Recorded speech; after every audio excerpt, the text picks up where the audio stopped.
దాహానికి ఇవ్వలేదు, వస్త్రం ఇవ్వలేదు, నన్ను పరామర్శించలేదు. దేవుణ్ణి కాదు ప్రియులారా, ఎవరిని? నీ పక్కన వారిని, నీ ఇంటికి వచ్చిన వారిని. ఇక్కడ నీవు సహాయం చేయాలి. అది చేయకపోయినా గానీ ఎక్కడికి వెళ్తావు?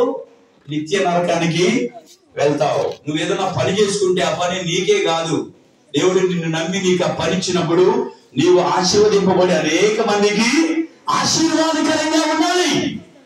నువ్వు ఆశీర్వాదకరంగా ఉంటే దేవుడు నిన్ను ఇంకా దీవిస్తాడు. నువ్వు అది చేయలేదనుకోండి, ఏం చేస్తాడు దేవుడు? మేకలను గనక నిత్య నరకంలోనికి పంపినట్టుగా పంపుతాడు. కనుక దేవుడు వస్తే నేను చేస్తానన్న వాళ్ళందరూ చేతులు ఎత్తాను. దేవుడు వస్తే నేను అన్ని పెడతానయ్యా ఆయనకి అన్నవాడు. దేవుడు రాడు మరి నీ తినడానికి. దేవుడు నువ్వు వండి నీ తినడానికి రాడు. ఆయన నువ్వు ఎవరికి పెట్టాలి? నీ పక్కన వాళ్ళకి పెట్టాలి. ఎవరైతే ఆకలిగానే ఉంటారో వాళ్ళకి పెట్టాలి. వస్త్రం ఉంటారో వాళ్ళకి వస్త్రం ఇవ్వాలి. అదే విధంగా సరళ ఉంటారో వారిని పరామర్శించాలి. ఆ రోగినటువంటి వారిని పరామర్శించి ప్రార్థన చేయాలి.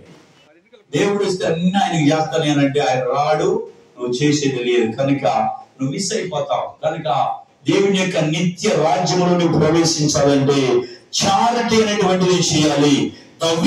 అంటే దేవుని యొక్క మాట వినకుండా శరీరానుసారముగా జీవించేటువంటి వాడు కూడా నిత్య నరకానికి వెళ్తారనే వాక్యం సెలవిస్తుంది.